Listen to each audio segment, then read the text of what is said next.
Bueno,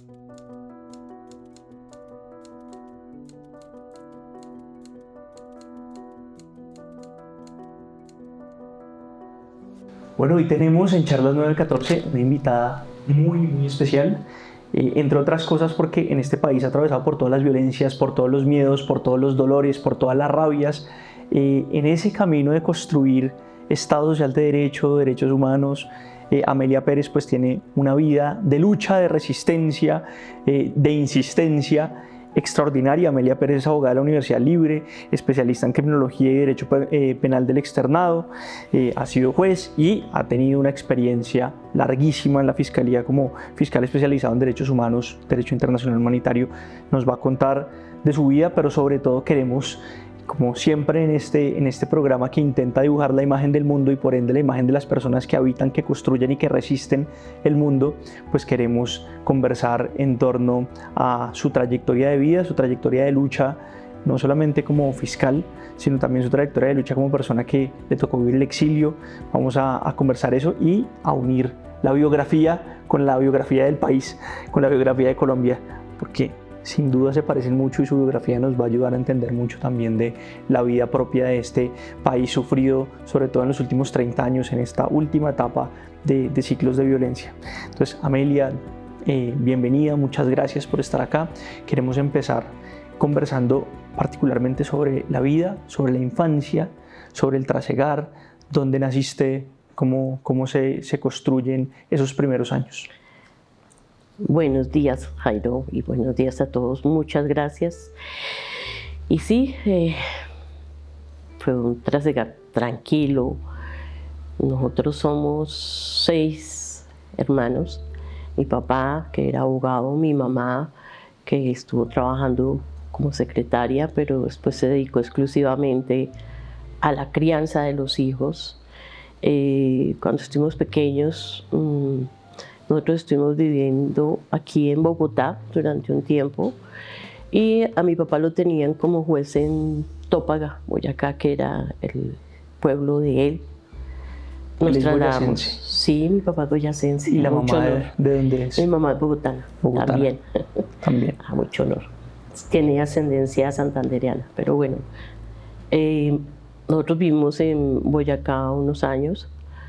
Pues como mi papá estaba radicado allá, nos fuimos a Tópaga, luego pasamos a Sogamoso. Ya de ahí nos vinimos para Bogotá porque mi hermana mayor iba a entrar a estudiar medicina y nos vinimos para Bogotá. Fue pues un tiempo tranquilo. Mi papá siempre estuvo al frente de todo, mi mamá también, los dos fueron muy especiales con nosotros, pues regios en la educación, pero bueno, especiales. ¿Cómo era la educación? Bueno, nosotros empezamos estudiando en un colegio de monjas y después pues las mujeres. Ya pasamos al colegio público, yo estudié en colegio público, el bachillerato, y pues por lo menos mi papá que la misa, mi mamá también que la misa. Y eso que era bien chistoso porque mi papá era conservador, mi mamá era liberal, pero mi mamá era más conservadora que mi papá. Mi papá era liberal. Suele pasar. Sí, pero fue una época muy bonita. Ya nosotros aquí en Bogotá, que transcurrían los estudios, todos mis hermanos son profesionales. En la familia hay ingenieros industriales, médicos, farmacéuticas, hay agrónomas también, todos profesionales. Entonces estábamos en nuestro transcurrir. A mí me dio por estudiar Derecho porque yo vivía feliz viendo a mi papá lo que hacía, que para mí siempre fue mi faro, mi guía, aparte de mis hijos, obviamente. Y pues a él fue el que yo le aprendí el cariño al derecho. Yo me acuerdo que mi papá, cuando teníamos vacaciones, obviamente pues, las afugias necesarias, él nos llevaba a donde tenía sus comisiones. Entonces nos íbamos con él. Por ejemplo, estuvimos en Agua Azul, me acuerdo tanto. Y mis hermanos, mientras daban la vuelta al pueblo y todo, yo me sentaba ahí al lado de la ventana del juzgado a escuchar cómo interrogaba, cómo preguntaba todo. Y así empecé a cogerle interés al derecho. Bueno, poco a poco. Ya después, cuando ya terminé mi bachillerato, pues yo decidí estudiar el derecho y entré a la Universidad Libre, donde mi papá también era egresado. Ahí estuve estudiando la carrera. Después empecé con la especialización. Estaba terminando no, ya había terminado cuando empecé la especialización en el externado, los 2 años. En ese transcurrir conocí a Gregorio, mi compañero. Ya empecé yo a trabajar, a hacer la carrera que se hace en la rama judicial, como juez promiscuo, como juez de instrucción, como juez penal municipal, primero penal municipal, luego instrucción. Estuve incluso en Puerto Boyacá como juez de menores. Y de ahí ya, estando aquí en Bogotá, después de pasar por Pacho, estando aquí como juez de instrucción en permanentes. La época de permanentes fue una época bien dura, porque fue la época de las bombas.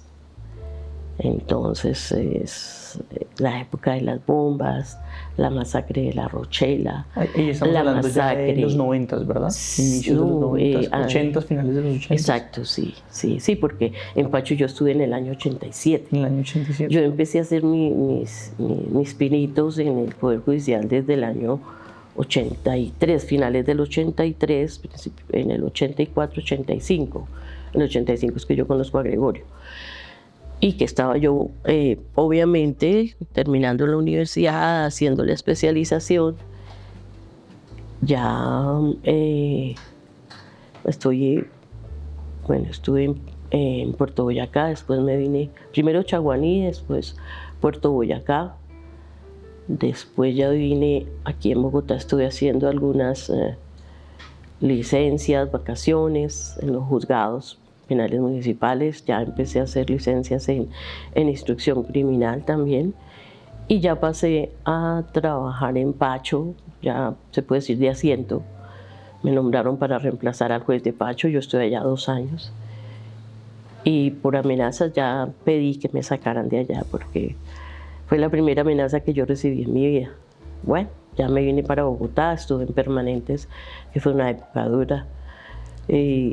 Antes de meternos en esa parte, quisiera preguntar por 2 cosas para entender un poco cómo fue cambiando también su percepción de la realidad. ¿Cómo era el país o cómo recuerda usted ese país en el que vivió de niña, en la adolescencia? ¿Qué recuerda de esa época, de esos tiempos? En esa época, y hay que decirlo claro, se respetaba mucho al funcionario judicial. A los jueces se les tenía respeto. Incluso cuando, estando aquí en Bogotá y en Pacho, todavía se le tenía respeto. Ya después se le empieza a perder el respeto al funcionario judicial. Eso fue pesado, fue duro. Y pues necesariamente afecta las actividades, porque ya viene la intervención de hechos externos, como sucedió en Pacho, que era el manejo que tenía Gonzalo Rodríguez Gacha en esa zona. Aquí lo había vivido con la época de las bombas, porque fue empezado. No, todavía no había empezado ahí, eso fue ya después. Pero se había dado lo del Palacio de Justicia, que eso yo recuerdo perfectamente.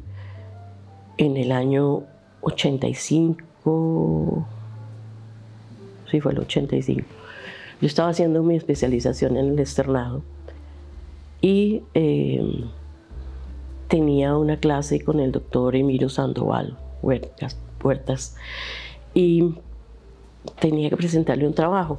Ese día que se inició la masacre del Palacio de Justicia, yo tenía que estar a las 11:30 en la Corte Suprema. Pero mi papá me dio, mi hija, acompáñeme a coger el bus para la casa. Yo me voy para la casa y yo, ay papá, mire, yo tengo cita. Hay unos minuticos que llegué tarde, no hay problema.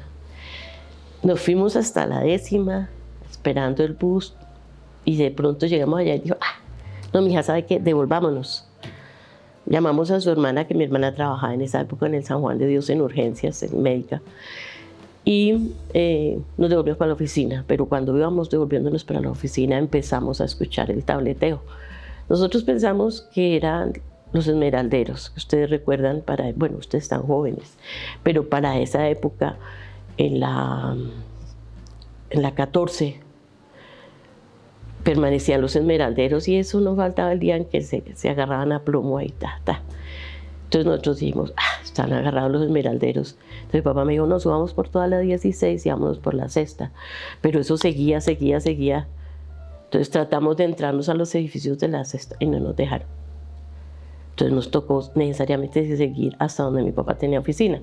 Mi papá ya se había pensionado y había comprado una oficina ahí en la carrera Sexta 1154. Me acuerdo que esa dirección nunca se me olvida porque era el sitio donde llegaba siempre. Y ahí quedaba también la sala penal del tribunal. Entonces llegamos allá al edificio. Yo llamé a mi hermana para que se viniera. No sabíamos todavía qué estaba pasando, para que se viniera a almorzar. Cuando pusimos el radio escuchamos que al parecer se habían tomado el palacio, y veíamos todo como que cerraban todas las puertas de los edificios, empezó a llenarse todo de soldados. Nosotros, ¿qué pasó aquí? Claro, Gregorio estaba allá, ya nos conocíamos con Gregorio, él estaba allá en su oficina y incluso comentamos lo que estaba pasando. No nos dejaron salir del edificio, nos tocó almorzar ahí en el piso primero, que había un restaurante familiar, era más que todo de la gente que cuidaba ahí, que vendían almuerzos caseros. Entonces me tocó esperar a mi hermana porque si no, no la dejaban entrar en la entrada del edificio. La entré, almorzamos y nos tocó quedarnos encerrados hasta las 3 de la tarde, pero no nos dejaban salir. Eso estaba todo lleno de soldados afuera, estaba lloviendo. Y ya empezamos a escuchar que se habían tomado el Palacio de Justicia. Me acuerdo que yo me subí allá al piso donde estaba Gregorio y entramos a mirar por la ventana del despacho del doctor Dídimo y veíamos cómo se botaban los del GOES en el 4º piso, en los helicópteros. Nosotros ahí mirando, uy, Dios mío. ¿Cuál fue su impresión viendo todo lo que estaba pasando? Decía uno que hablaban con su padre sobre eso. Claro, mi papá casi se infarta, nos tocó colocarle una pastilla sublingual porque pues era mucha la atención. ¿Por qué? Porque había muchos amigos de él dentro de la corte. Y entonces mi papá decía, uy, pero ya no respetan nada, esto es terrible, terrible. Y nosotros de chismosos mirando ahí por la ventana, porque hay que decirlo así, chismosos.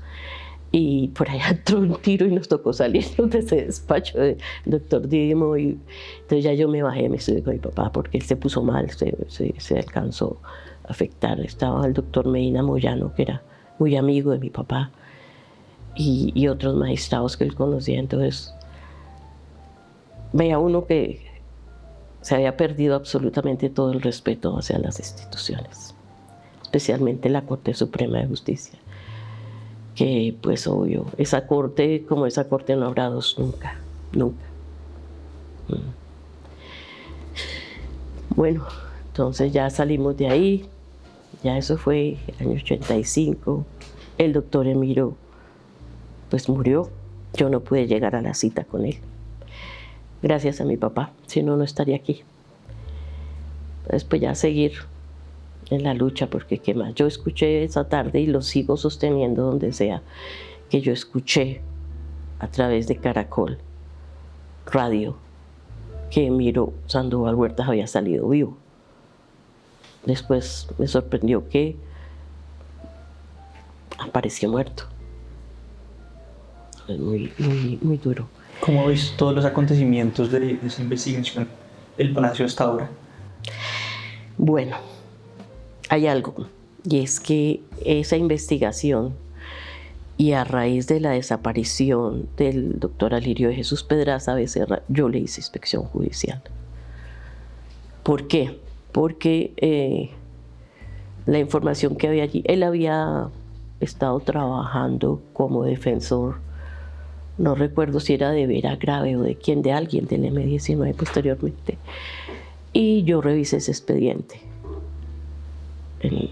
Eso me llevó a ordenar las exhumaciones en las brigadas por la desaparición de Alirio y otros casos que conocí por el estilo.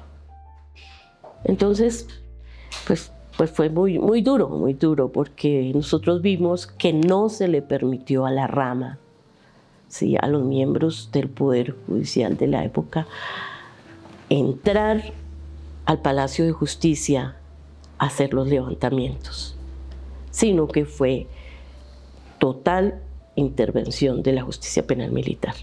Los jueces penales militares fueron los que estuvieron allí cuando el conflicto se había dado, porque hay que decirlo así, eso era para mí un conflicto entre la guerrilla que había entrado y el ejército. No, yo todavía me pregunto, por Dios, ¿ahí qué pasó?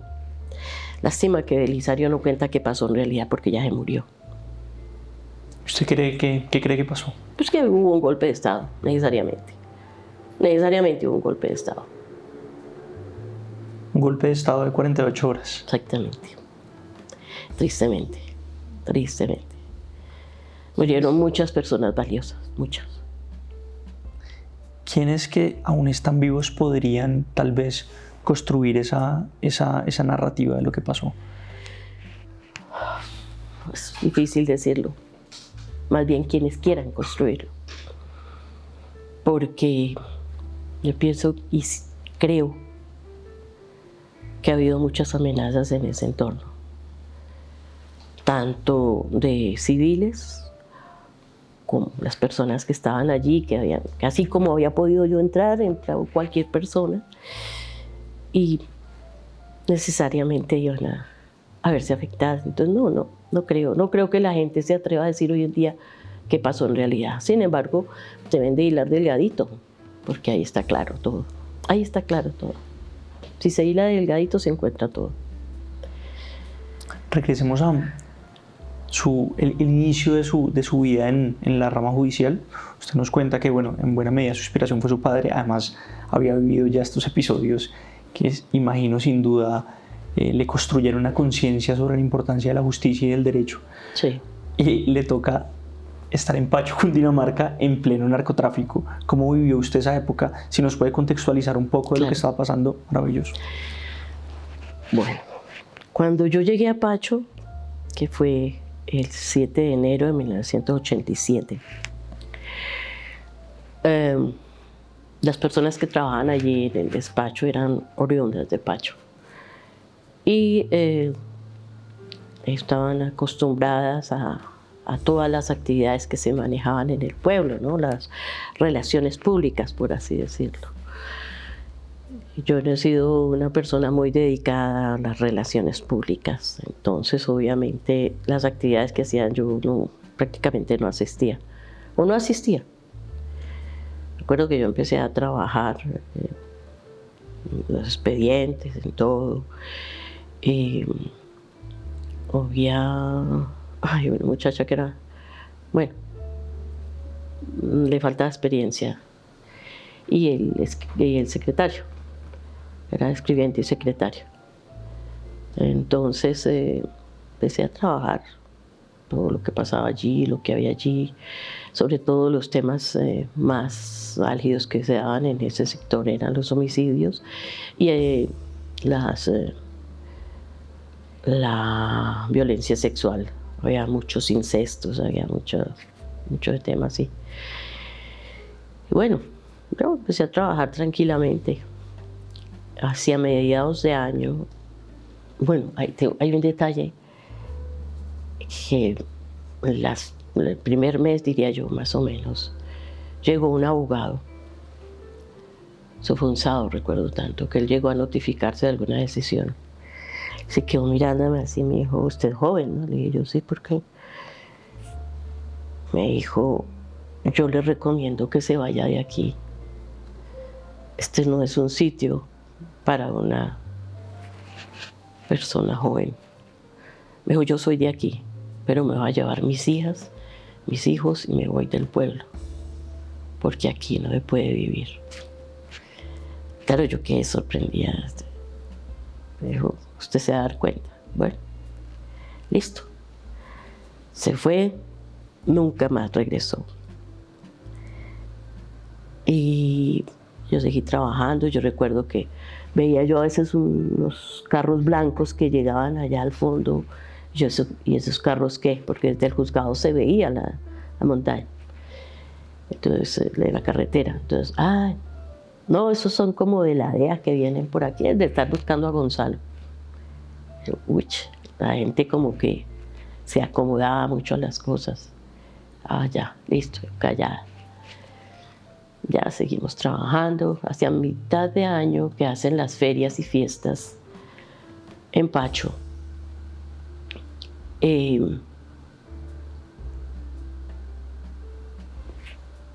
Hubo una invitación, entre comillas, a una, que era lo que tenían, lechona, una actividad que iban a hacer por las fiestas ahí en el pueblo. Entonces llegaron allá con la invitación, ¿sí? Entonces yo recuerdo que los muchachos, ay doctora, bajemos, no sé qué. Entonces les dije, no, me da mucha pena con ustedes. Yo no voy a ir. Yo a esos actos no asisto.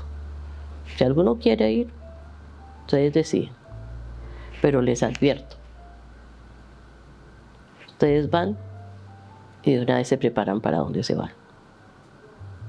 Listo. Como a las 2 de la tarde llegó un funcionario de otro juzgado. ¡Ay, no! ¡Qué chévere! Sin embargo, a nosotros nos llevaron lechona allá. No era buena, no era tolimense, pero bueno. Nos llevaron la lechona allá y llegó un muchacho de un juzgado a comentar qué había pasado. Entonces yo le dije, ¿qué pasó? Entonces yo me dijo, no, imagínese, doctora, eso estaba lo más de bueno. Allá estuvo don Gonzalo, porque era don Gonzalo, ¿no? Yo, ¿qué?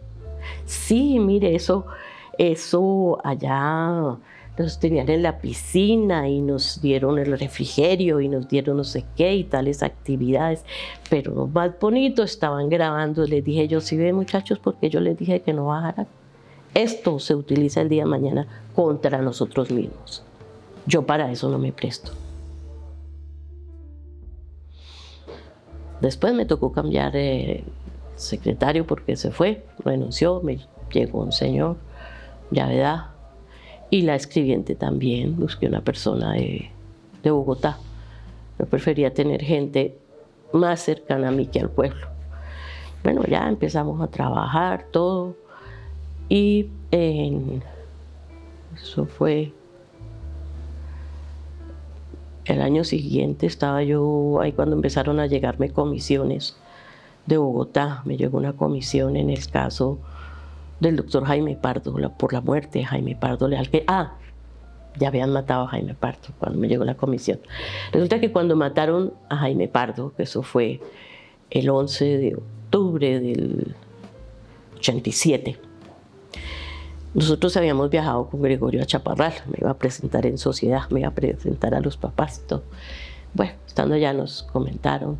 Cuando yo regresé a Pacho, yo les planteé a los compañeros que cerráramos los despachos y hiciéramos una marcha alrededor del parque, porque al fin y al cabo él había luchado mucho por los derechos de la rama judicial. ¿Usted hacía parte de la zona judicial en ese momento? No, en ese momento no hacía parte de la zona judicial, pero sí lo conocí por Gregorio. Entonces yo dije, no, por Dios, mire cómo lo mataron tan misericordiamente, no es justo que nosotros por lo menos no hagamos una manifestación. Yo creo que es la única vez y la primera vez que se ha hecho una manifestación en un pueblo como Pacho y en plena época del señor Gonzalo Rodríguez Gacha. lo hicimos. Y gracias a Dios, pues todos mis compañeros que ya se habían visto beneficiados con lo que había conseguido el doctor Jaime Pardo, pues también asintieron y hicimos la marcha alrededor. Yo ese día no abrí el despacho. Listo. Ya ¿Usted conoció a Jaime Pardo? ¿Lo alcanzó a tratar con él? Claro. Y él era muy amigo de Gregorio, mi compañero, y él me lo presentó. Se habla de Jaime Pardo que era un hombre muy cálido, que era un hombre muy cercano. Era muy chévere, perdón que lo diga así, pero cuando yo lo vi, que eso estaba con su saco todo hecho era un solo desorden, y la corbata torcida y todo. Yo decía, magistrado del tribunal, perdón. Bueno, pero sí, fue una persona muy... No voy a decir que tuve una amistad, no, nada, pero sí lo conocí y me agradó mucho, Y conocí lo que él había hecho en favor de los miembros de la rama judicial. Eso era lo que a mí me dolía, ¿sí? Entonces, por eso hice esa manifestación allá. Bueno, ya después me llega el despacho comisorio, que me acuerdo porque a mí me molestó cuando yo dije, ¿por qué el juez que tiene el caso no viene directamente? Yo estoy radicada acá, yo voy a quedar con los problemas, ¿sí? Y era una citación a unos personajes que efectivamente después los vincularon por el homicidio de Jaime Pardo. Recuerdo que ellos vivían en Soacha. Habían llegado, estaban ahí. Decirlo de alguna manera, yo diría que estaban escondidos ahí, los tenían en las fincas de Gonzalo. Y no querían asistir, entonces obviamente yo ordené la conducción. Eso creo yo que les molestó un poquito, porque les tocó a las buenas llegar al despacho. Yo misma no permití que ni el escribiente ni el secretario recibieran el testimonio. Yo recepcioné los testimonios de los dos personajes, me acuerdo porque el primero llegó con lo que en esa época denominaban una maricartera, una cosa así. Y llegó y sacó la pistola y me dijo, ¿yo qué hago con esto? Yo llegué y se la rapé, la empujé entre la maricartera y la tiré al otro extremo de mi escritorio. Le dije, usted no la necesita aquí, siéntese ahí. Hice la declaración, lo saqué. Pasó el otro, lo mismo, de tal manera que no daba oportunidad de que hablaran. Y listo, ya, se pueden ir. Porque entonces ellos pensaron que iban a quedar guardados. No, era la conducción que se podía utilizar en caso de la renuencia de las personas a declarar. Listo. Eso fue día, y a las 5 de la tarde, generalmente el escribiente se venía para Bogotá, que estaba estudiando aquí en la universidad. Y el secretario me había pedido permiso también y se vino para Bogotá, o sea que quedé yo ahí sola. Y me di cuenta que había un telegrama de una cuestión con preso que no se había enviado. Entonces yo dije, uy, ¿cómo así este no le envió? Entonces yo la cogí, me bajé para pasar al frente del edificio donde quedaba el juzgado, quedaba Telecom. Cuando yo llego a la puerta, el juzgado queda en el tercer piso, yo llego a la puerta del primer piso, estaban los dos personajes a quienes yo había escuchado en declaración, ahí en la puerta, los dos cerrándome el paso. Ahora sí, vieja, HP, no sé qué, ahora sí, que vamos a ver qué. Yo apenas lo vi, yo quedé, como dicen, que supita, yo apenas hice así. Y yo les juro, yo lo digo y hay gente que no me cree y la verdad ya no me interesa, pero lo viví. Yo no sé de dónde salieron como unos 10, 15 niños que nos rodearon. Y empezaron a gritar y a hacer bulla y todo. Los tipos apenas hicieron así. En el momento que los tipos hicieron así, yo no la pensé. Yo siempre andaba en blue jeans y zapato bajito. Yo, carrera, brinqué una cerquita que había ahí en la mitad de la vía y me entré corriendo a Telecom. Yo llegué allá así, uff. Entonces yo le pedí a un muchacho que trabajaba ahí que estábamos hablando, le dije, hágame un favor, acompáñeme. Me dijo, ¿qué le pasó? Le dije, no, me están amenazando aquí en la puerta y yo no me quiero devolver sola. Acompáñeme a cerrar el juzgado. No había policía, no había nada. Ya fui yo, cerré el juzgado, me fui a la tiendita porque yo llamaba todos los días. Aquí a Bogotá llamaba a mi mamá y llamaba a Gregorio. Cuando no funcionaba Telecom, entonces me iba a la tiendita. Ese día no había línea, no me pude comunicar con Bogotá. Pues que me tocó, yo estaba viviendo en la casa de un cuñado y me tocó bajarme al pueblo para que no, como no asistía a las reuniones de esos señores, me enviaron una invitación a la casa de mi cuñado, porque era mi cuñado en esa época, pues estábamos de novios, todavía no estábamos casados. Y me tocó bajarme a vivir al hotel. Entonces me tocó ir a encerrarme en el hotel. Al día siguiente, temprano, me fui al juzgado y le hice la solicitud a la policía para que me designaran alguien que me acompañara de seguridad. Me mandaron un policía que era bien chistoso, con una escopeta, y se hacía por lo menos a 100 metros, y yo le decía, oiga, ¿por qué se hace tan lejos? Hágase más cerquita. Doctora, para que gasten 2 balas. Bueno, gracias, muy amable. Pero bueno, ahí empezó, esa fue la primera amenaza que yo recibí en mi vida, estando en el Poder Judicial. ¿Qué pasó con ese testimonio que se recabó de estos 2 personajes frente al homicidio de Pardo Leal? Yo sé que sirvieron porque los vincularon. A ellos los mataron aquí, en Bogotá. Obvio, no querían dejar, usted sabe cómo manejaba el narcotráfico, eso, no querían dejar testigos de nada y los mataron. Eso sí, bueno, por lo menos se recibieron los testimonios, eso sí me deja a mí satisfecha porque se logró para el proceso. Pero ya vine yo aquí a Bogotá a pedir el apoyo para que me trasladaran y eso fue una sola pelea porque cuando estuve en el tribunal la magistrada que me recibió me dijo, ay, a todo el mundo amenazan. Es tan distinto cuando usted está en una ciudad a cuando está usted en un pueblo. Pero fue la respuesta. Yo lo digo y siempre lo he dicho, le daré las gracias toda mi vida a la doctora Graciela Gómez de Pulido, que fue quien me apoyó y ordenó el traslado para Bogotá. Yo vine a buscar a la persona que tenía que reemplazarme allá para que me recibiera el despacho, porque yo me trasladaba a partir del 1 de enero de 1988. 87, 88, no miento, 89. Y esta persona dijo, yo a los pueblos no me voy. Sin embargo, después le tocó ir como unos 6 meses.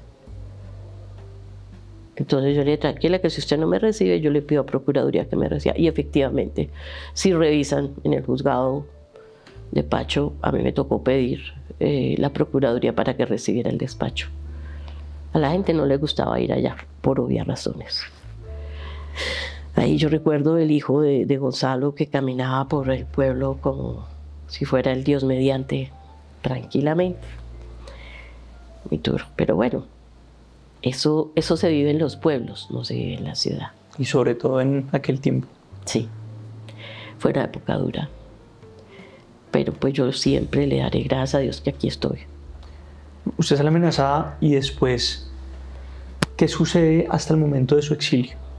Yo llego a trabajar en Palo Quemado, los juzgados permanentes.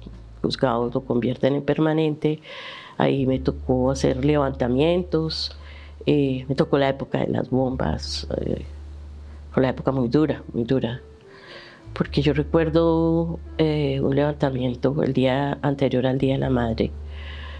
Fue una bomba que colocaron ¿cómo se llama este barrio? Garcés Navas, al frente de esa época era el Cafán del Garcés Navas, que eso dejó un cráter grandísimo. Me tocó ir a hacer levantamientos allá. Ese día yo estaba con el CTI. Y fue tenaz, porque usted veía los cuerpos de los niños que eran teas humanas, era una cosa impresionante. Dentro de esos recuerdo que era un tronco, y yo les pedí el favor de la Cruz Roja que lo levantaran y lo colocaran en la camilla, ¿sí? Para poder pasarlo ya a que lo llevaran a medicina legal. En el momento que ellos levantan el cuerpo, se desprende de aquí el cordón umbilical y un bebé.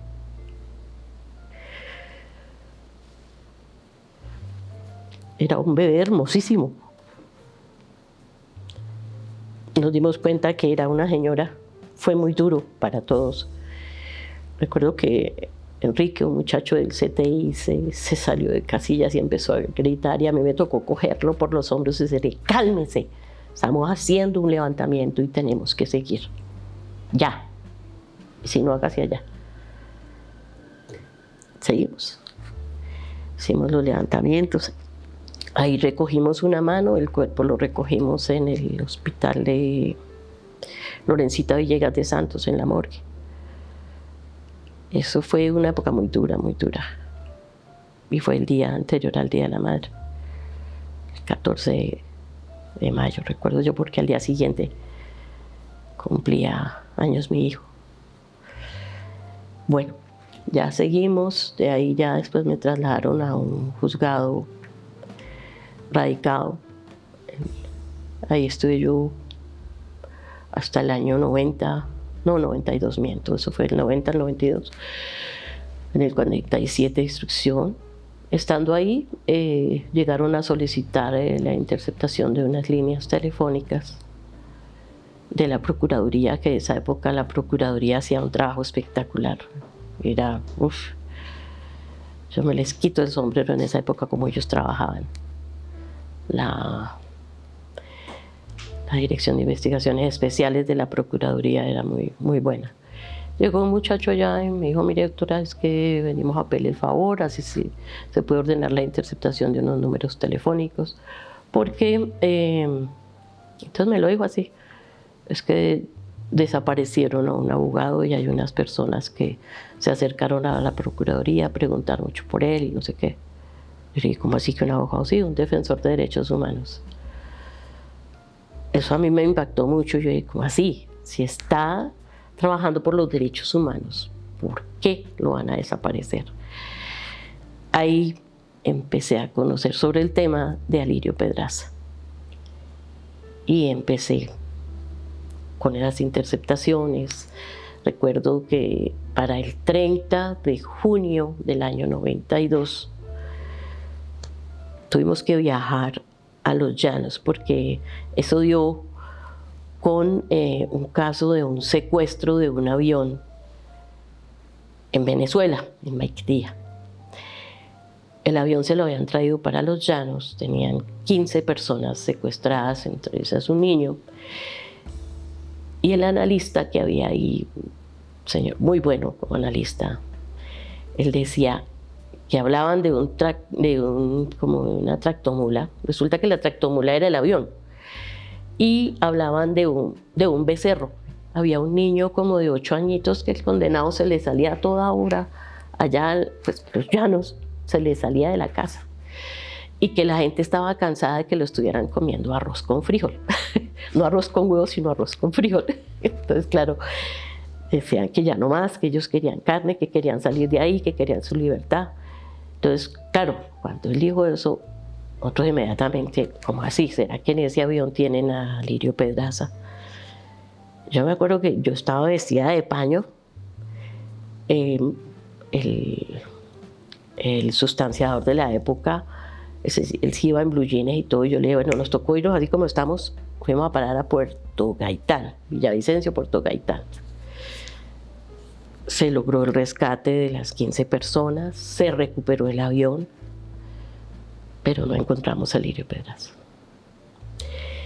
No, resulta que esta señora era una abogada que lo conocía y que le había impactado también mucho la desaparición de él, y estaba manejando lo que ella pensaba que era la forma de encontrarlo. y por eso terminó, fue implicada en un secuestro y en otras cosas más. Se recuperó el avión, me acuerdo, yo hablé con el piloto y yo le decía, mire, mis respetos, porque fue un señor que cuando hizo la narración me hablaba que en pleno llano tuvo que parar 2 veces. Se quedaron sin combustible. El piloto que ellos habían llevado, ese señor no sabía absolutamente nada de manejar aviones.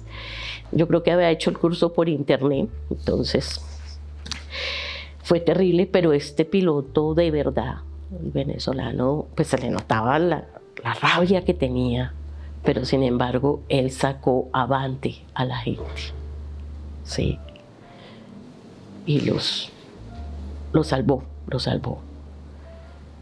Entonces nos comentaba cómo les tocaba por las vías, como obviamente allá no hay carreteras, sino pues las vías que tenían en los llanos, aterrizar el avión, esperar que consiguieran un vaquiano, fueran al pueblo cercano, mezclaban gasolina con ACPM, se la echaban al avión para arrancar y así lo hicieron. Ese es un caso muy bonito. Yo digo, ojalá algún día hicieran una película sobre eso. Esa es la verdadera serie para Netflix. Sí, muy, muy bonita. Entonces viene la primera, la del vuelo de Maiquetía. Listo, lo sacan, vuelven otra vez y con las coordenadas que ellos tenían hasta que, bueno, ubicaron el sitio. Ya cuando ellos llegaron ahí, los mismos miembros de la tripulación y los secuestrados contaban que había gente con uniformes que llegaron y cubrieron el avión. Entonces por eso el avión no se sabía dónde estaba. Entonces ya vino el trabajo entre Venezuela y la policía de Venezuela y la policía de Colombia, en este caso era el DAS, y en esa oportunidad conocí yo a un señor que después me la dedicó, Germán Vicente Cuellar Manrique, del DAS. Entonces él me decía que tenía algunos problemitas, que si yo lo podía aconsejar, y yo me quedé mirando, yo no aconsejo a nadie. Bueno, listo. Lo cierto es que nosotros estuvimos en Puerto Gaitán, de ahí nos devolvieron para Villavicencio, yo escuché a la gente, los pilotos ahí piloto y copiloto ahí en Villavicencio y los testigos aquí en Bogotá, porque ya nos tocó devolvernos y nos vinimos. Listo. Ese fue un caso muy bonito que se dio pues en base al secuestro, no, la desaparición forzada de Alirio. Hasta en esa época se manejaba como secuestro simple. ¿Cómo se desarrolló el caso finalmente de Alirio Pedrazo? Bueno, resulta que de esas interceptaciones surgió información con relación a Bernardo Garzón Garzón, ¿sí? Y Bernardo Garzón Garzón, lo digo, miembro del B2.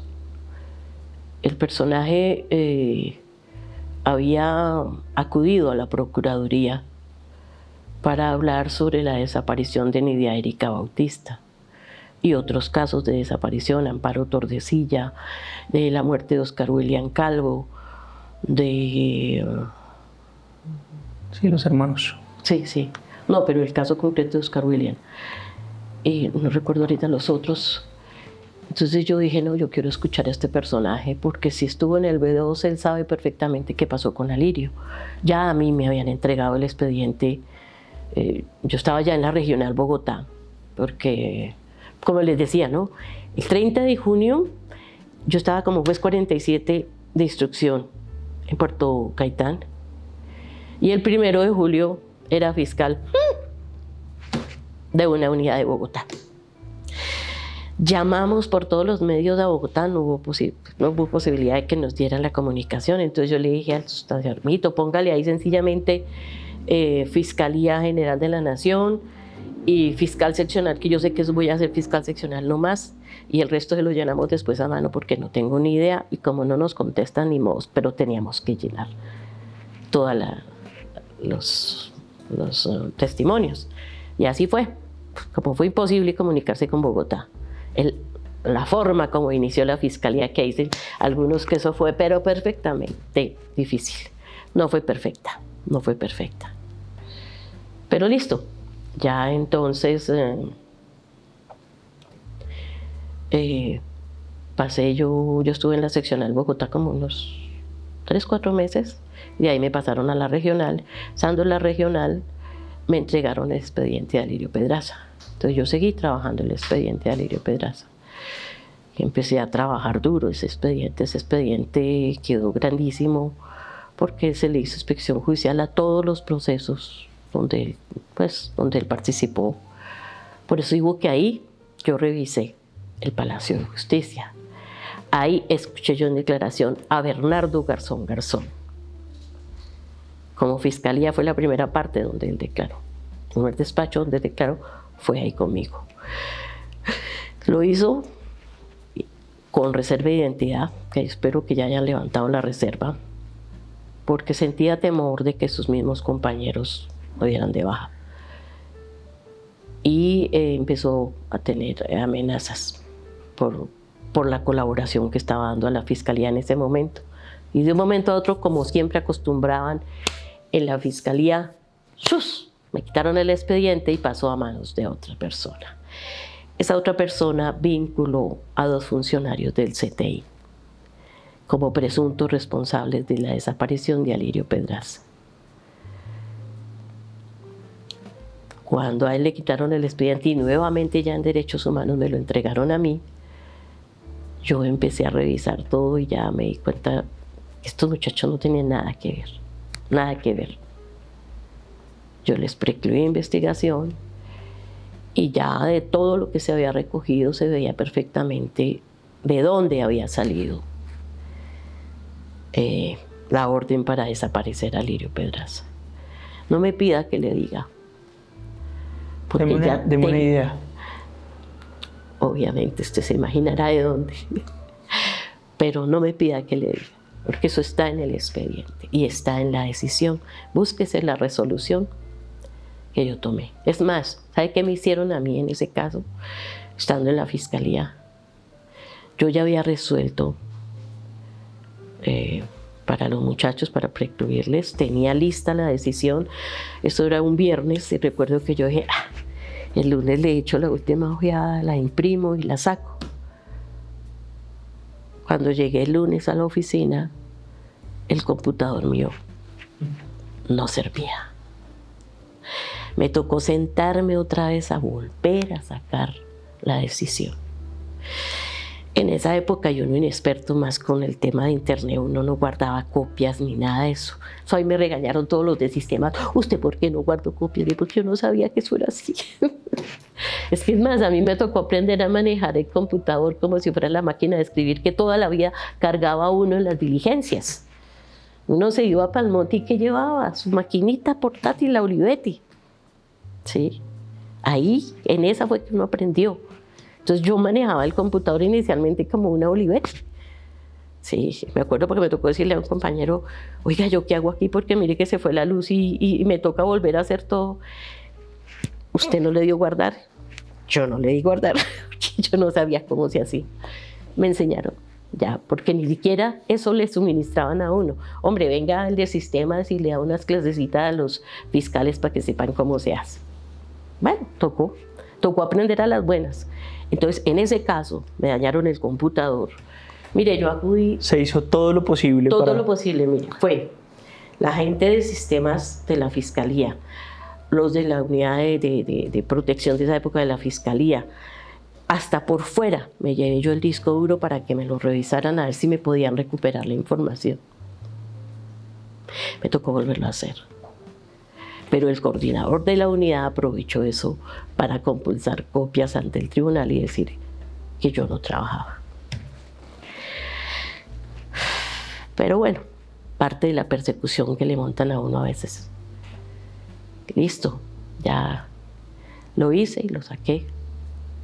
Y sí, efectivamente, él había participado en muchos casos donde estaban implicados diferentes organismos de seguridad del Estado. Eso sí se lo dejo. Averigüe cuál. Quisiera preguntarle, en esa experiencia que usted tuvo durante estos años, que ya está muy documentado en la historia del conflicto colombiano y en la historia de la violencia particularmente, que da origen tanto a la violencia del narcotráfico como al paramilitarismo, en lo que usted conoce, en su experiencia vital como funcionaria, ¿cuáles fueron los procesos que permitieron esa vinculación entre organismos como el B2 de la policía, el DAS y los grupos paramilitares y el narcotráfico? A ver, yo siempre lo he dicho y es lo que yo considero que se dio.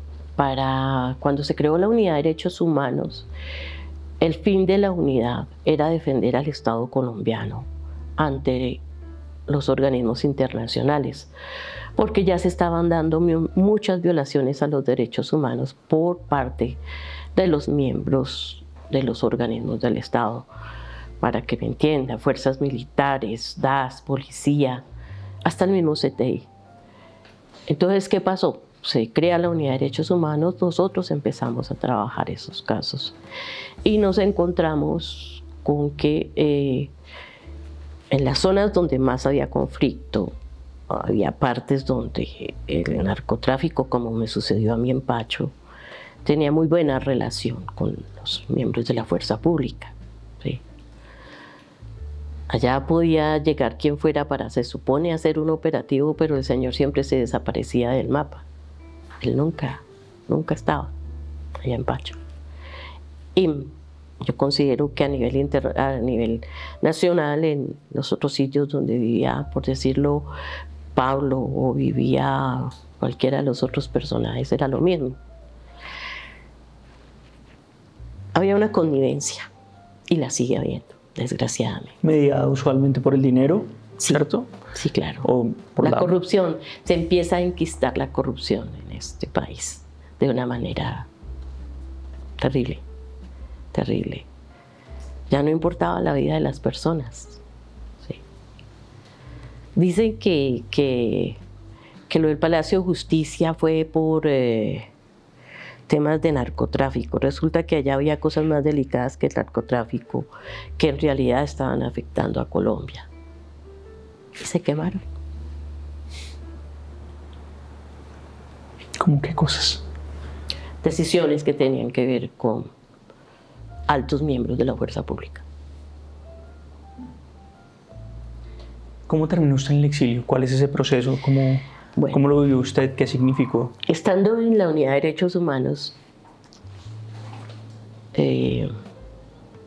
yo tenía a mi cargo varias masacres. La masacre de Pichilín, la masacre de Laro, la masacre de Mampuján, el caso de Alirio Pedraza, muchos más, pero así los que más. Había un caso, un proceso que se inició en Antioquia por la desaparición de 3 personas y el homicidio del padre de 2 de ellas, porque 2 eran hermanos y el otro un amigo de ellos, y el papá que quiso pelear porque sacaran adelante la investigación por el homicidio de sus hijos. Lo mataron a los pocos días. Ese proceso se dio en Antioquia. En ese proceso participó, o en ese hecho mejor, participó gente, hay que decirlo así, del UNACE, como se llamaba en esa época, del CTI y de la oficina de Envigado. Estaban tratando de hacer el rescate de un bicicrosista. Ese proceso se conoció en la Unidad de Derechos Humanos como el proceso 100. En ese proceso yo inicié la investigación con 3 investigadores de Bogotá y un grupo de muchachos de Antioquia. Muy poquitos, muy cerrado, porque recibimos la información de que ese grupo, pues que había una infiltración dentro del CTI de Antioquia, que tenía que ver con narcotráfico y paramilitarismo. Yo empiezo a trabajar con algunos muchachos de Antioquia, con los 3 de acá. En el transcurrir del tiempo sale investigadora que estaba ahí, el otro muchacho también que estaba ahí, quedé con uno solo. Que yo siempre lo digo y siempre lo diré, para mí era el mejor investigador que había en esa época. Edilbrando Roa López. Era un tipo muy excelente. A él lo mandaron a una comisión a Sonsón. Yo le dije, no vaya, porque lo matan. Ya no me quedaba sino él. Y él me dijo, me toca ir porque si no voy, me van a trasladar de unidad. No vaya, mire. Vaya, pida prestado un carro blindado a la regional. Sé que fue y no se lo prestaron. Se fue para Sonsón y lo mataron. Eso a mí me dio muy duro, muy duro, muy duro. ¿Por qué? Porque como era el único que me quedaba a mí, hubo gente que se atrevió a decir que yo tenía la culpa de la muerte de ese muchacho. Yo tenía claro que no, pero me dolió mucho. Y todavía me sigue doliendo. Ni modos, ¿no? Mataron también otros muchachos que trabajaron conmigo de Antioquia, pero que también trabajaron con Gregorio allá en Antioquia. Y yo digo, no es justo porque de todas esas muertes solo hay un caso que yo inicié la investigación aquí en Bogotá por el homicidio de Jaime Augusto Piedradita Morales, e incluso llegó a la corte. La corte no casó. Ese proceso quedó en pie. El resto están en total impunidad. En total impunidad. Y eso le duele a uno mucho. Porque es gente que trabajó con uno, que dio su vida por el trabajo. No es justo, no es justo. Y no se ha hecho nada. Yo le pedí hace poco a la JEP que me escuchara en declaración en el caso 008 sobre eso. Espero que lo hagan, que no me han contestado. Así como hablé sobre el Nogal, también. Pero bueno, volvamos. Entonces, estando nosotros en esas labores, nos llega la comunicación, nos llega un informe de una funcionaria del CTI donde nos dice que Vicente Castaño había ordenado la muerte de miembros de la Unidad de Derechos Humanos, de varios fiscales y de 2 funcionarios del CTI. Nosotros acudimos a las personas que en ese momento estaban manejando la fiscalía y la verdad pues no hubo un apoyo. ¿Qué hicimos? Acudimos a la CIDH y nos dieron medidas cautelares. Eso molestó mucho la cúpula de la fiscalía, pero lo hicimos. Entonces, ¿qué llevó, qué implicó eso? De la labor que nosotros veníamos haciendo, sacaron a 2 compañeros míos de ese grupo de amenazados. Los votó el señor Luis Camilo Osorio, como lo hizo con Gregorio cuando llegó. Y a mí me trasladaron a la unidad de terrorismo.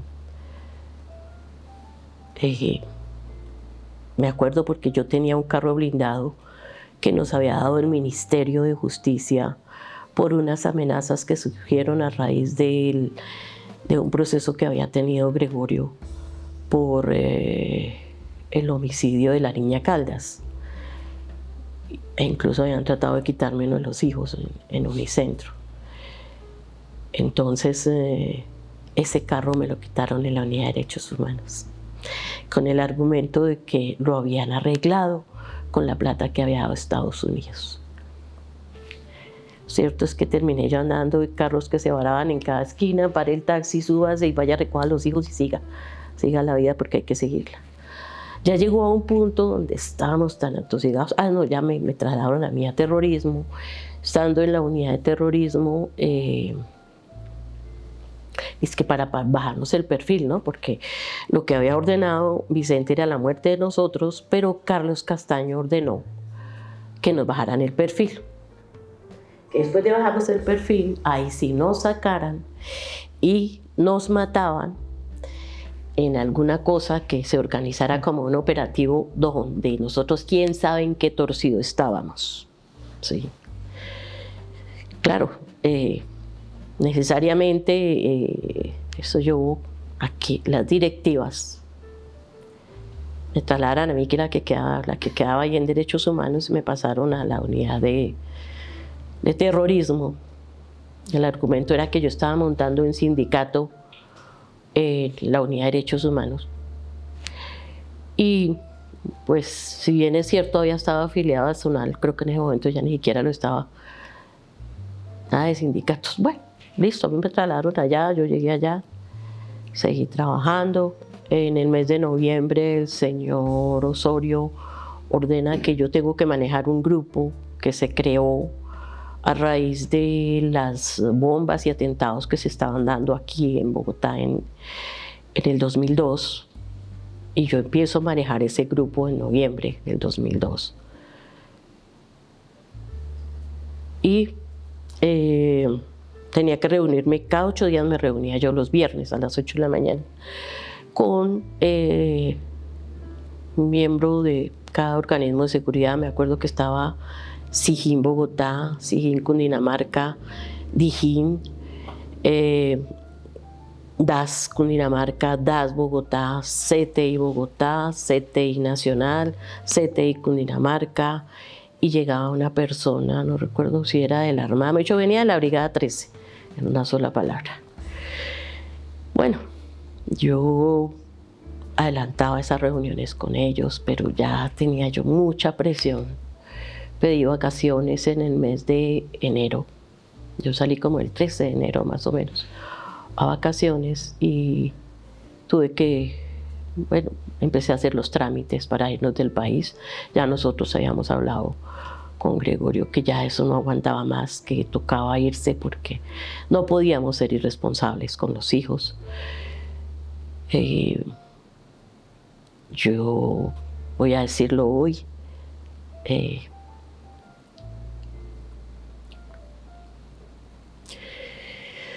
perdón, cuando estuve en derechos humanos yo buscaba cómo ayudar a la gente para que se saliera con sus familias, porque a mí me angustiaba que los mataran. Ya lo había vivido lo que ha pasado con Roa, yo no quería que pasara eso con los otros muchachos que trabajaban conmigo. Entonces los que me preguntaban, yo buscaba con las ONGs que los ayudaran a salir del país. Y sé que mucha gente, gracias a Dios, pudo irse, e incluso les tocó después volver a decirme para ayudar a salir a sus familias. Yo nunca pensé que nos tocara a nosotros, pero nos tocó. Nos tocó ya estando en la unidad de terrorismo, y pues hicimos todos los trámites para salir del país. Cuando yo me reintegro el 7 de febrero del 2003, me reintegré a la unidad de terrorismo. Esa noche se da el atentado del Club del Nogal. Como yo venía manejando el grupo que se estaba, pues que estaba ocupado de manejar todo lo de los atentados aquí en Bogotá, yo hablé con el doctor Germán Camacho, que era mi jefe, mi coordinador en esa época, y él me dijo: Amelia, te toca a ti. Pero entonces yo le dije: mire, me acaban de dejar en la casa, no tengo con quién dejar los niños. Me dijo: no, mira, no te preocupes, ahorita está la seccional adelantando levantamientos, todo, te espero mañana a las 8 y tú coges eso porque tú conoces qué está pasando, y listo. Yo llegué a las 8, el 8 de febrero, y ese día de una vez arranqué con la investigación. El 8 de febrero ya les pedí a los seccionales que me mandaran todo al despacho, y empecé mi trabajo. Pedí el apoyo del CTI, que a mí me gustaba trabajar con el CTI. Sin embargo, pues recibí toda la información de los otros organismos de seguridad, llámese DAS, policía, lo que fuera. empecé a trabajar ese tema. A los 4 días estaba la ATF aquí en Colombia, que estuvo colaborando. Y estábamos allá en un tejado en la casa vecina y del club, cuando encontramos digo yo encontramos porque tanto él como yo vimos el pedacito del carro que tenía en la parte del chasis donde tenía número. Entonces yo le dije a él, oiga, mire esto qué, y entonces él llegó y dijo, ay, eso es del carro, y lo levantó. Entonces yo me quedé mirándolo y él me dijo, con eso se puede identificar. Yo por radio llamé al CT y le dije, necesito que me ubiquen a qué carro pertenece, en dónde, todo, absolutamente toda la información. Ahí se obtuvo la información de los materiales del atentado al club en Nogal, a los 4 días de haberlo iniciado. Ya, ¿por qué? Porque pues logramos establecer que el carro lo habían ensamblado en Antioquia, que de ahí lo trajeron a la 127, ahí fue un personaje y lo compró con otro nombre, y ese otro personaje era John Freddy Arellán, el profesor de squash que estaba infiltrado ahí en el Nogal. Listo, ya identificamos los materiales. Después se encontraron unos huesitos de la columna vertebral que eran de Osvaldo Arellán. Y pues obviamente ya teníamos los 2 materiales ahí. Y siguió el trabajo cuando de un momento a otro me dice el doctor Camacho que me iban a poner de apoyo al fiscal del DAS, delegado del DAS. Yo fui al despacho de él y le dije, mire, le voy a pedir un favor, los testimonios los manejo yo. Listo. Yo seguí. Cuando el señor nunca me mandaba nada, nunca entregaba nada de lo que él hacía, entonces ya decidí yo ir a hablar con él, porque se habían llevado a la novia de Arellán, los miembros del DAS, los funcionarios del DAS. Y la familia me avisó. Yo le tenía interceptado el teléfono a la novia y a la gente cercana a ellos. Este señor se tiró todo lo que yo estaba haciendo ahí, por decir, perdóneme la expresión, pero fue eso. Y yo, bueno, entonces fui y le dije a él, ay no,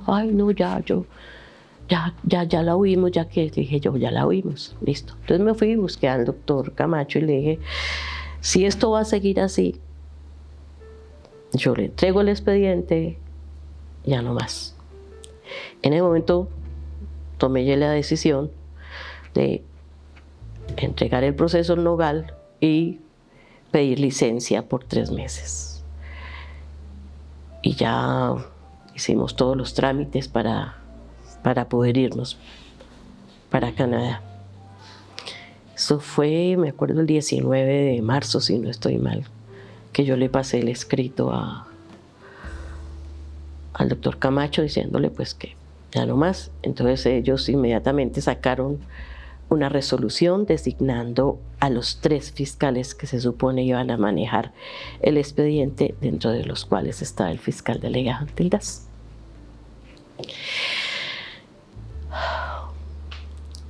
Listo, yo hice la entrega del expediente y a partir del 1 de abril salí en licencia.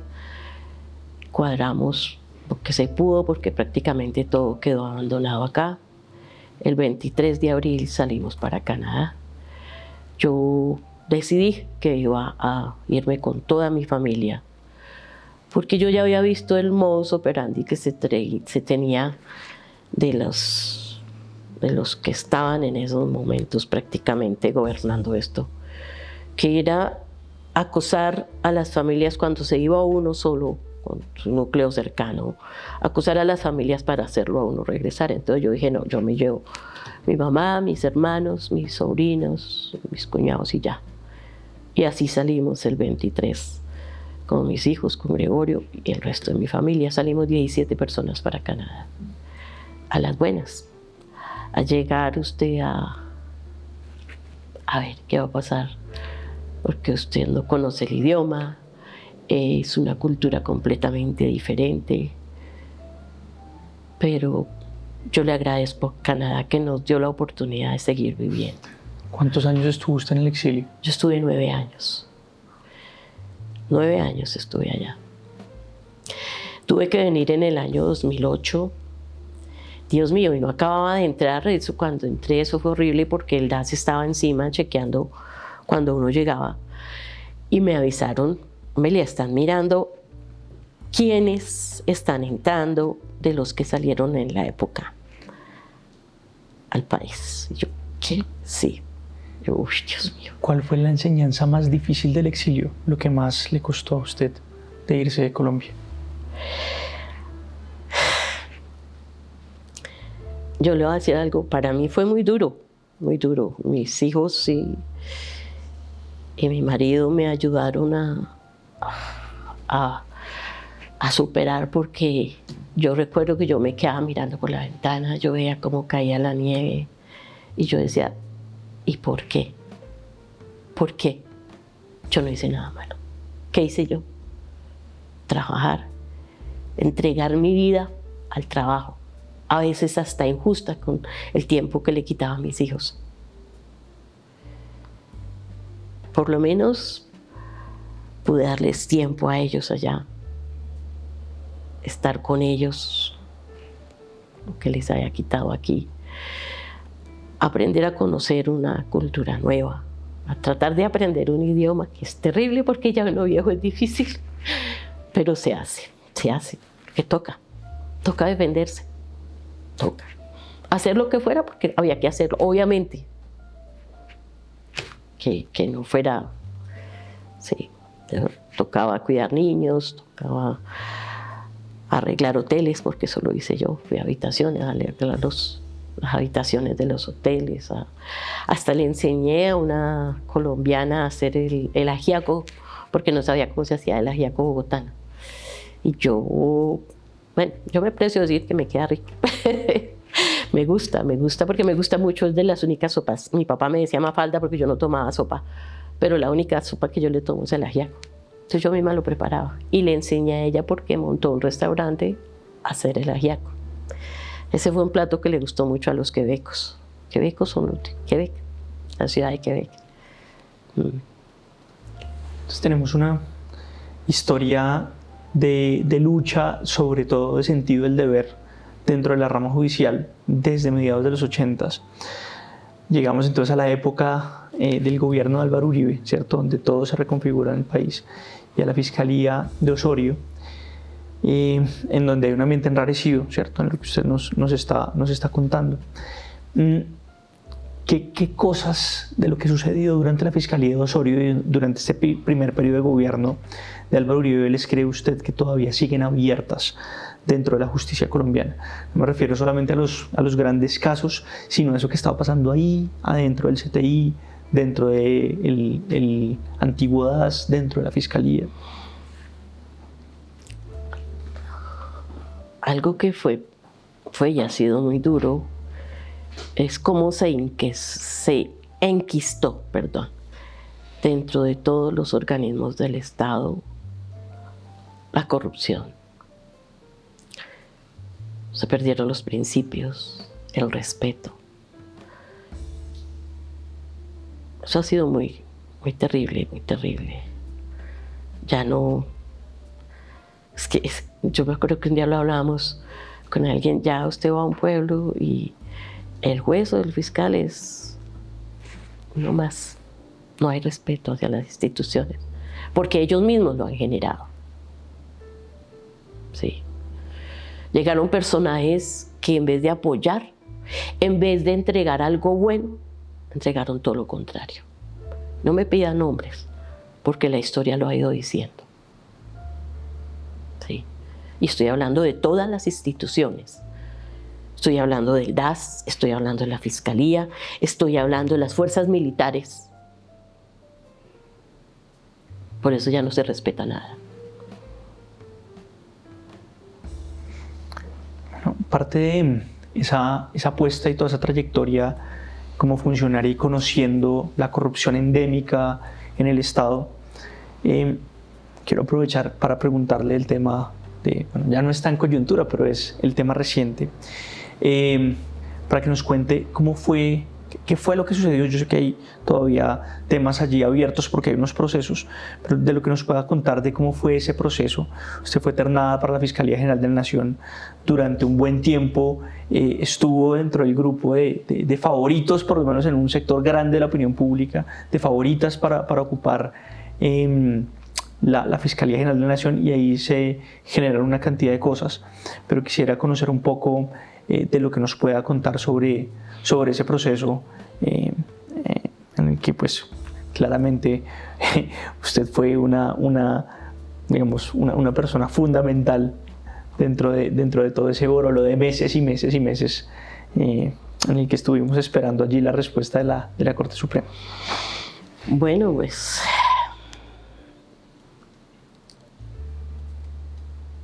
la verdad fue una época en la que yo presenté pues, lo que hubiera querido hacer en la fiscalía.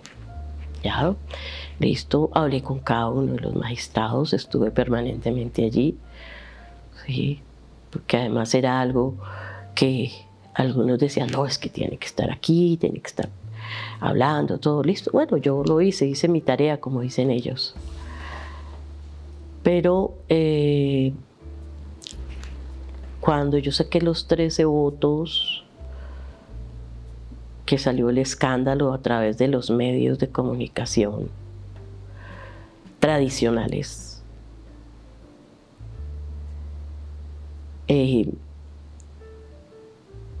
yo misma les planteé a los señores magistrados que yo esperaba que no se me fuera a aplicar el delito de opinión ajena. Gregorio le agrega ajena, dice de terceros. Yo veo que es opinión ajena al fin y al cabo de terceros. Pero lo planteé porque yo les decía, a mí no me cabe en la cabeza. Hay quienes llegaron a atreverse a decir que Gregorio sería el que iba a mandar en la fiscalía. Yo les decía, hombre, es injusto que hablen así de una persona cuando toda mi vida en el Poder Judicial, la única que ha tomado las decisiones y quienes trabajaron conmigo lo pueden decir, he sido yo. Nunca, ni lo hubiera permitido, ni él lo habría hecho, intervino él para nada. Me pareció ofensivo. Y obviamente pues lo planteé allá. Como planteé el día que hubo la primera marcha al frente del Palacio de Justicia, que hubo personas que trataron de entrarse, que para mí eran más infiltrados que nada, porque se veía perfectamente que no era sino un grupito tratando de hacer daño ahí al frente. Y yo fui y les manifesté mi solidaridad. Al día siguiente estuve allá en la corte. Entonces, yo digo, no sé qué pasó. Misoginia. A las mismas magistradas les decía yo, a mí no me cabe en la cabeza que el mismo género no apoye, que así me sentía, yo no me sentía apoyada en ese momento. Pero bueno, eso era decisión de ellas, yo no puedo decirles tomen A o B o C decisión porque era decisión de ellas. Sí, la verdad es que los últimos días fueron muy duros.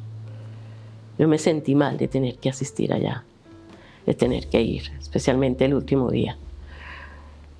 Cuando yo salí, las personas que me acompañan de seguridad me comentaron que la fiscal encargada había estado toda la tarde allí, coordinando la llegada de la nueva fiscal. Y como así que coordinando, o sea que ya hay una decisión. Bueno, listo. Los medios tradicionales ese fin de semana se dedicaron a decir que ya había una persona que tenía tantos votos, otra que no sé qué. Bueno, trata uno como de hacer oídos sordos, sin embargo no se puede. Esa noche, cuando yo llegué a la casa, después de haber tenido algunas entrevistas, no en la corte, ya sabía que iba a pasar allá. y recibí la información que un grupo al margen de la ley había dado la orden de que yo no podía llegar a ser fiscal general. Esto es la primera vez que lo digo. Y lo digo ¿por qué? Porque sé que dentro de las demandas que hicieron hay una respuesta muy ofensiva hacia mí por parte de la Corte Suprema de Justicia. Se me trata de temeraria, de mala fe, de que boicoteo una elección. Si boicoteé una elección era porque ya la tenían hecha. Entonces, que expliquen ellos.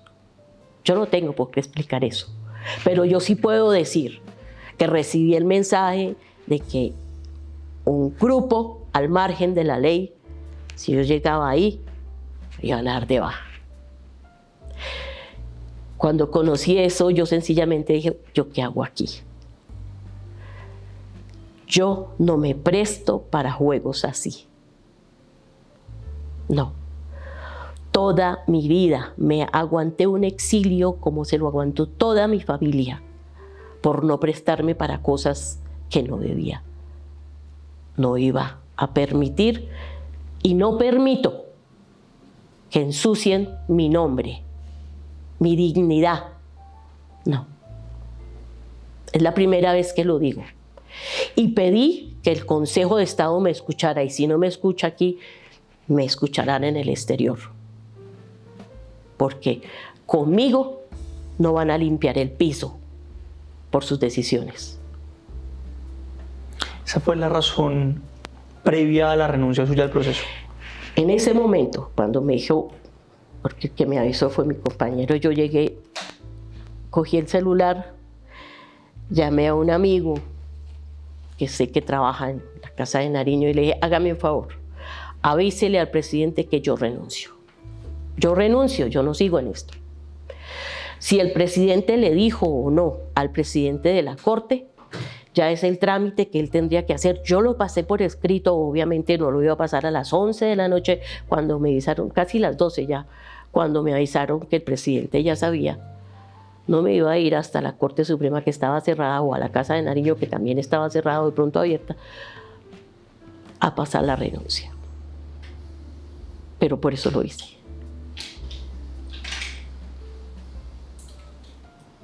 Quisiera que conversáramos para ir finalizando esta entrevista.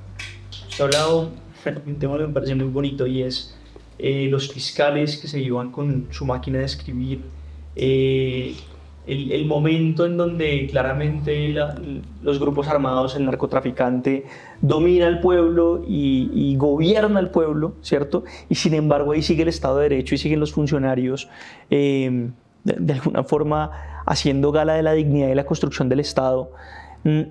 Y menciono esto que parece episodios porque pareciera que hay pocos, pero hay muchos funcionarios que todavía resisten, que están allí, que tienen un sentido del deber profundo, a veces incluso contra sus propios jefes, contra elementos de la institucionalidad misma que no se prestan para eso. ¿Qué le diría usted a esos fiscales de Colombia, a esos miembros de la rama judicial en Colombia, frente a, digamos, las dificultades que a veces se presentan dentro de la rama judicial?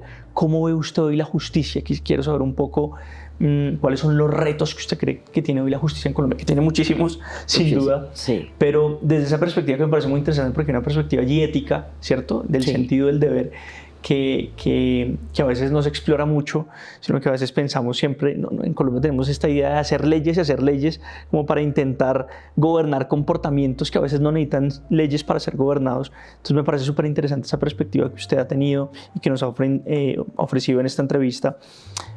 ¿Qué le diría usted a esos jueces? ¿Qué cree? ¿Cuáles son los retos que tiene el sistema judicial en Colombia? Yo les diría que sigan adelante porque es importante y sobre todo para que la comunidad entienda, conozca, porque es que a quienes se les aplica, a la sociedad, ¿sí? Ellos tienen todo el derecho a recibir un buen servicio en ese tema.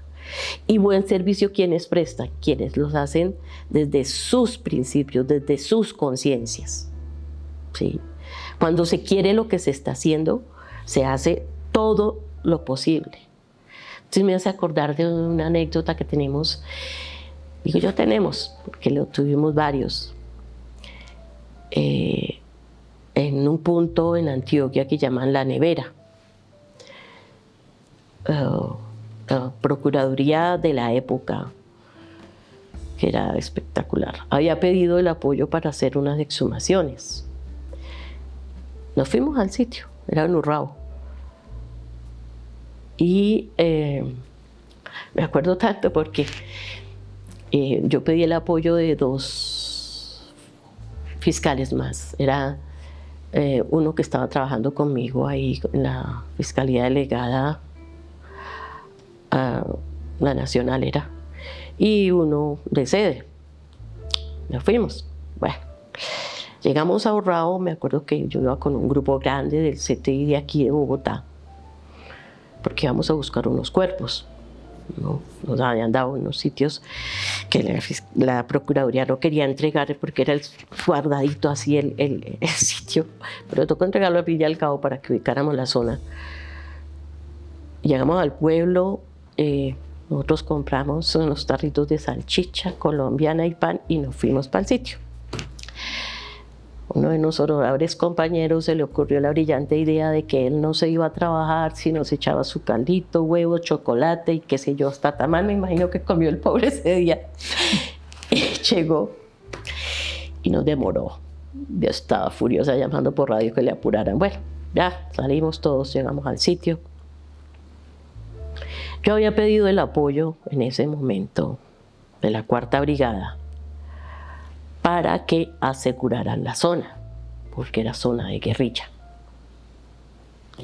Cuando llegué allá, el señor comandante me dijo que tenía que entregarle las coordenadas exactas. Y yo le dije, mire, coronel, le voy a decir algo.